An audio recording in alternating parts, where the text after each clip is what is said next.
Welcome to Well Coached, a podcast about how people, sales, profit, and self can transform your business. I'm your host, Chris Weinberg, and I have helped hundreds of entrepreneurs get into their highest productivity zone and become corporate enough to succeed.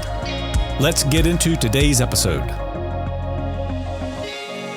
Today, we're going to talk about what makes an entrepreneur tick, and this will be a little bit of fun to get in. There's some real commonalities, and generally what I see is passion and purpose. We have a great idea, and which provides us purpose, and often we're going with our big new idea.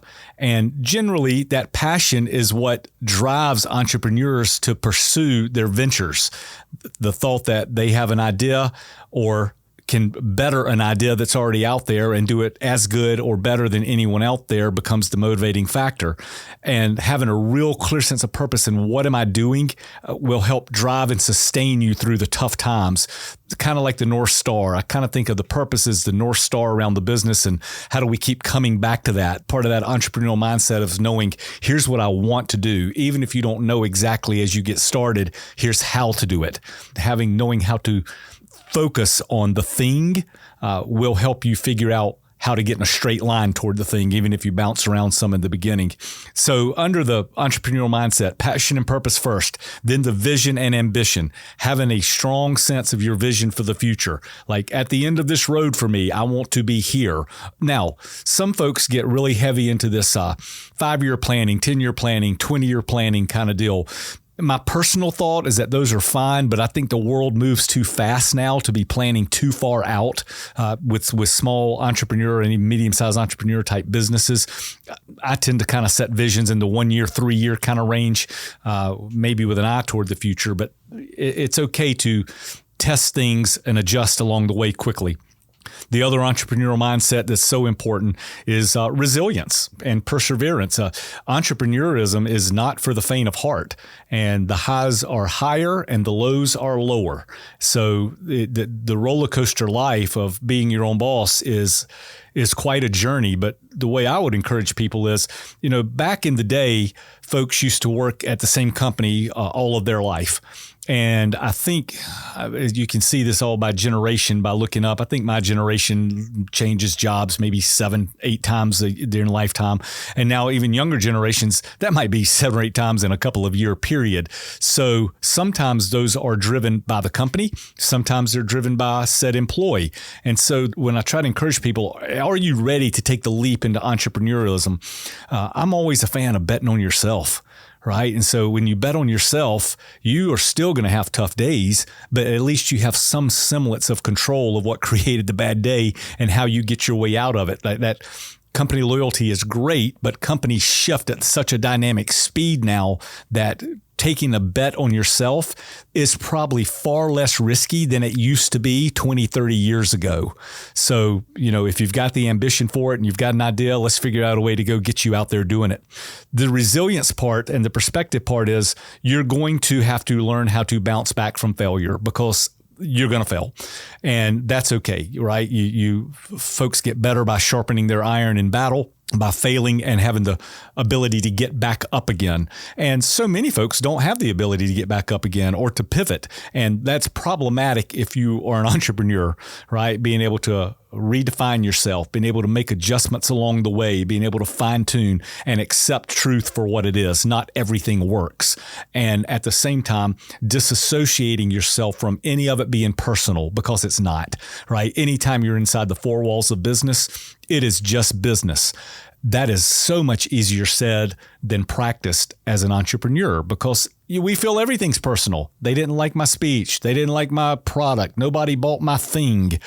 It's not personal, right? Maybe the packaging was not right. Maybe the message wasn't clearly defined. Maybe we didn't know the right value proposition. But no one, I guarantee you, is sitting in their couch deciding not to buy your book because they don't like you, right? So the ability to have resilience and proper perspective to get to the next step is a big deal.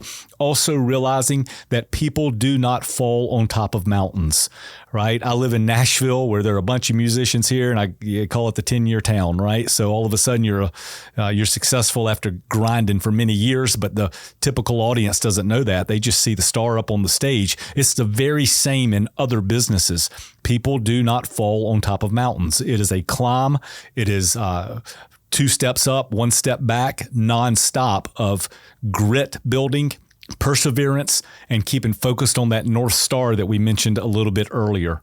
You are going to have peaks and valleys along the way as an entrepreneur. But guess what? You're going to have peaks and valleys no matter what you're doing. So that gets back to, should I be doing this for myself in some kind of way? Because you're going to have the peaks and valleys anyway. When you hit those peaks and valleys, and there's a book out there called Peaks and Valleys, go grab it. It's a short read, and it'll help you through this too. But one of my favorite quotes is Winston Churchill, and I may botch it, but he said once, when you find yourself going through hell, speed up. And I try to live with that quote, because you're going to find yourself in hell or valleys at times. There are a certain subset of people that wallow in that type of thing, and they get stuck. They'll get down and get stuck and start getting into scarcity mindset, things like that, where quite frankly, in the depths of despair or the peak or the depths of the valley is where you need to kickstart yourself and start throwing other things against the wall, right? And that's part of the thing of test fast, fail fast, and adjust fast. Not everything is going to work, and that's okay. And as you go along your journey, you will fine tune that as things going along.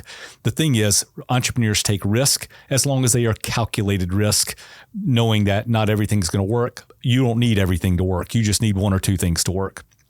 Adaptability becomes a big deal. Flexibility, getting back to the test fast, fail fast, adjust fast, pivots when circumstances become challenging. We all just lived it. A couple of years ago, every single business went into chaos, and many businesses thrived during COVID. Some did not make it, but just about every single one of us had to pivot in some way, shape, or form. And those that were able to pivot the fastest did the best. Right? Some folks got paralyzed and put their head in the sand, and some others said, how am I going to make an opportunity out of this? I mean, I even have a client that makes widgets for a living and makes clothes for a living, and all of a sudden went into the business of hand sanitizer to keep the factory going and did just fine, right? But they were able to understand the situation non-emotionally, understand they still had a payroll, understand they still had a factory so they could make widgets. They just had to change the widget for a while. That was a textbook case of adapting based on circumstances that you may not be able to control. The next one after adaptability and flexibility would be innovativeness. Like, how do we innovate and maintain creativity? And the role of creativity in problem solving and product development is a team effort. Surrounding yourself with team members who you can also use as trusted advisors. Wisdom is in the group.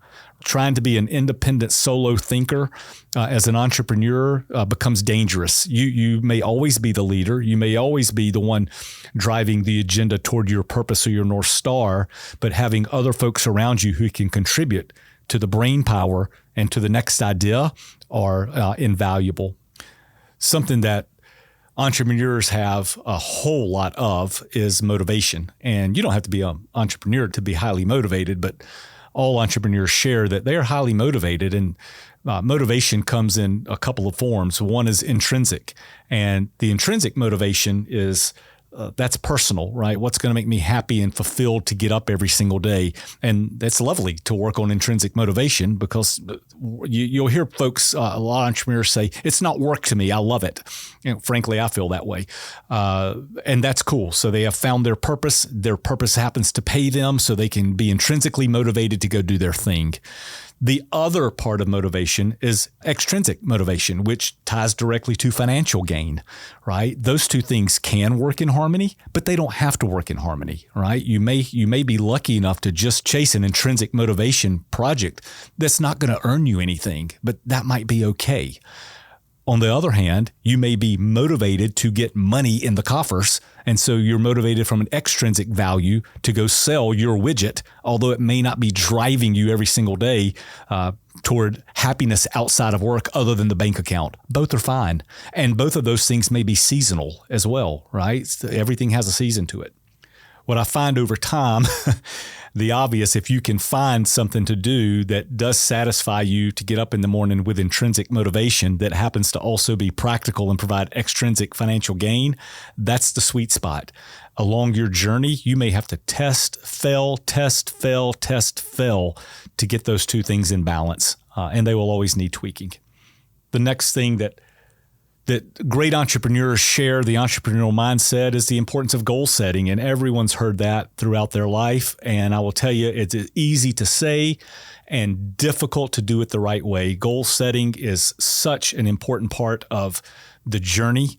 Entrepreneurs early on tend not to do a great job of it with themselves, and therefore when they start building a team, may not know how to do it the right way. There's a ton of resources out there. I follow Ken Blanchard's SMART goal system.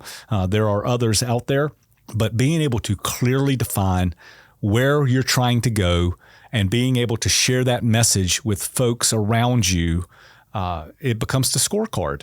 And frankly, goal setting should become a way to pat yourself on the back. And so it's important to set those goals, write them down. What specifically are we trying to do? And how are we going to measure it?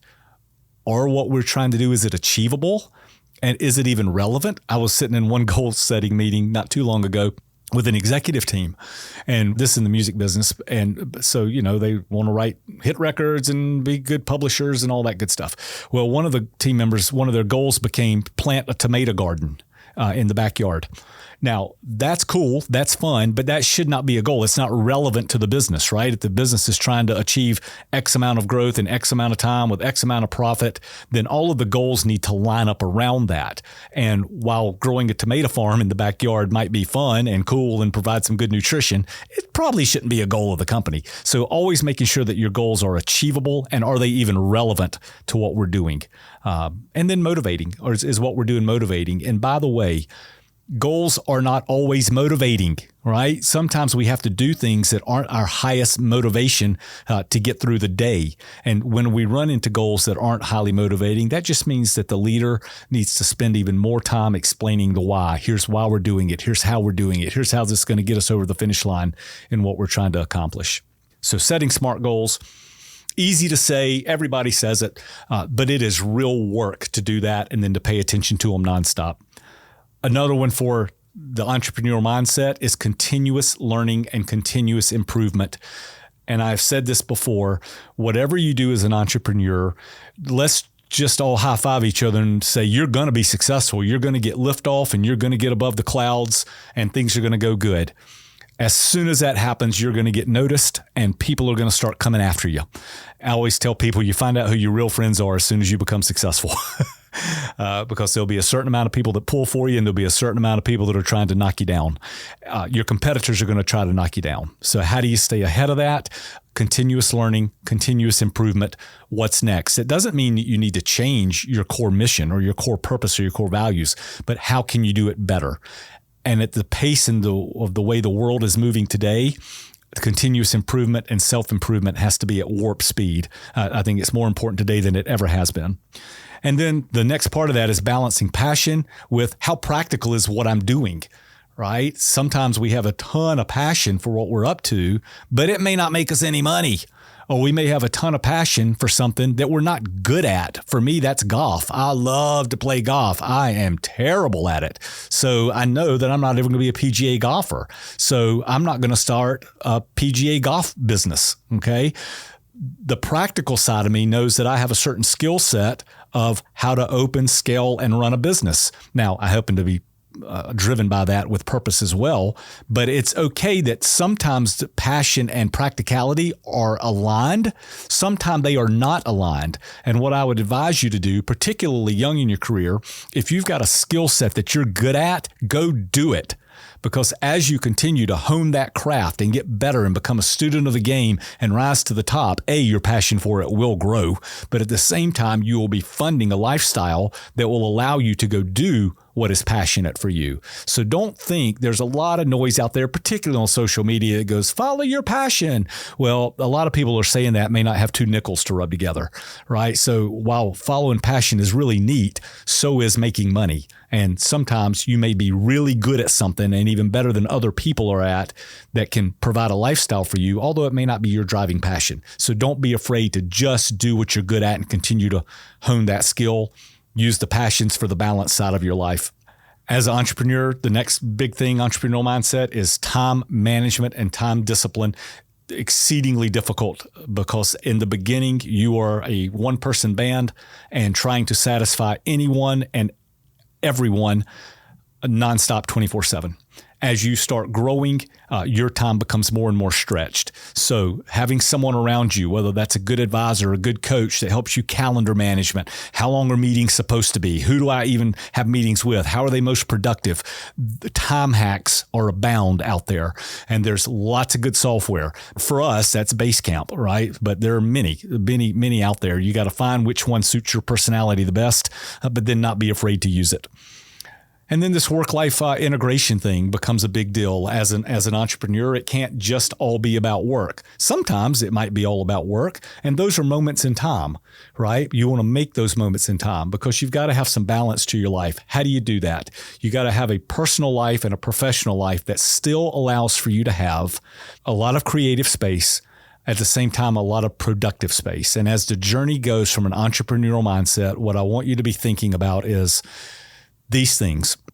Your mission as the entrepreneur and the CEO of your life and your company means I am in charge of increasing shareholder value. You may be the only shareholder, and survival of the enterprise. How do I keep this thing from going over a cliff? When you're focused on those two things, it gives you a couple of boundaries to operate within that should allow you to continue to be creative and find your highest productivity zone. All entrepreneurs, when you are beginning your business, the entrepreneurial mindset is, I can do everything. And as a young entrepreneur, you have to do everything because you're probably broke, don't have resources, and you're trying to get your first person to pay you. Totally cool. But as you go along, we want to find what is your highest productivity zone. Where's the place where you sit and you're most brilliant, and we delegate everything else. We'll get very heavy into that as our journey together clips along. But part of the entrepreneurial mindset is understanding there will come a flip when it's you're the doer, but eventually you got to get results through other people. The best way for an entrepreneur to have an entrepreneurial mindset that is productive and growing is as quickly as you can, surround yourself with some like-type thinkers, whether that's a mentor, whether it's an advisor, whether it's a coach, whether it's a group, whether it's other entrepreneurs along the journey that can help shorten your curve. Because the journey that you're on as an entrepreneur is a beautiful journey. It's messy and it's difficult. But guess what? You are not trailblazing. That trail has been worn out. There are people that have come before you, and count on them. In my years of doing business, here's what I see the primary difference is. Great business practices have not changed. Right? Are we focused on people, sales, profit, and self? Those pillars of running a business have not changed. What has changed is the speed of which things happen. So relying on the old dogs who have climbed the mountain for their great business wisdom, absolutely go find a mentor that's 20, 30 years older than you, for sure. They have been through fires that you're going to go through, and they can help escort you through those things at a quicker clip. But I will tell you, the entrepreneurial mindset, you either kind of got the bug or you don't. And if you do have the bug, jump off the pier. Let's figure out how to go do it. Bet on yourself always. And once you do it, very few people look back. Thanks for listening, and we'll see you next week.